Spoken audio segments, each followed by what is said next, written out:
So kasama natin ang wheelchair racer slash basketball athlete kung minsan, si Kuya Gerald Pete Mangliwan. Sir Gerald, kamusta na kayo? Tuloy-tuloy na ba yung training natin dyan sa inyong wheelchair racing team? Kasi marami kayo, ang pinaka-susunod na event nga is yung 2026 pa na Asian Championships. Well, opo, so far okay naman at saka yes, tuloy-tuloy naman yung training namin. Dito kami sa Quinto dito kami sa hospital. Although yung ano doon, mostly nire-renovate siya. So, kasi ang alam ko yung Phil Sports is under renovation ba? Kaya maghahanap pa kayo sa ibang lugar. Pwede naman sa Rizal Memorial. Yung track kasi pwede pa yung sa track actually sa Rizal.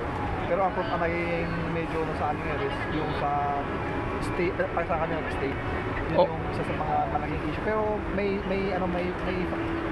may support na galing na sa BSC na binigay sa amin. Although ang hirap kasi maghanap talaga ng yung lugar. Yun yung ang barrier ngayon eh. So ang ginagawa namin is yun, TDH, may training kami sa Ultra, and then MWF, home base, yun yung ano. So tuloy-tuloy siya. And of course, dahil medyo on standby ka lang muna sa mga mangyayari kasi tagal-tagal pa bago mga susunod na competition. Pero tuloy-tuloy naman yung conditioning para sa iyo, Sir Gerald. Yes, tuloy-tuloy naman kasi ako meron kaming sasalihan isang major event this year sa September, yung World Para Athletics Championship sa New Delhi. So, kumbaga, ano kasi yun eh? Tune up!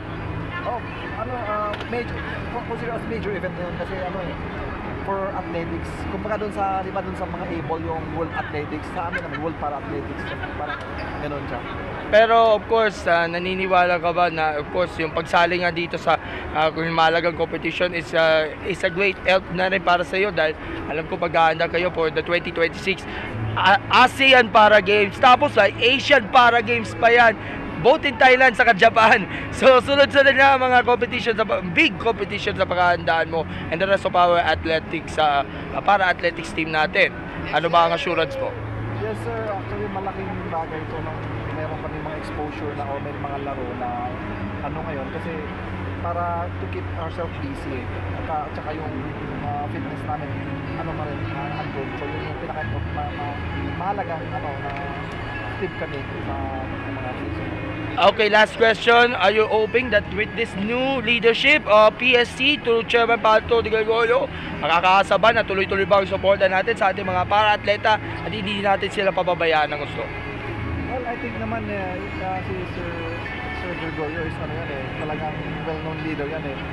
Sa PBA, alam ko naging siya ng PBA, sa president, chairman ng PBA ata. So, na siya subok na isang leader. So I guess naman sa pagdating naman sa mga para-athlete, hindi yan may echepuera. Sa tingin ko maging tuloy-tuloy ang programa. Hoping for the best naman. So, good. Okay, may gusto kayo pasalamatan po, Idol? Yes, of course. Nagpapasalamat ako sa mga tao na completely siya nagsusupport sa amin at sana keep on supporting. Yun lang. Sa gobyerno natin na always nagbibigay sa amin. Maraming salamat po.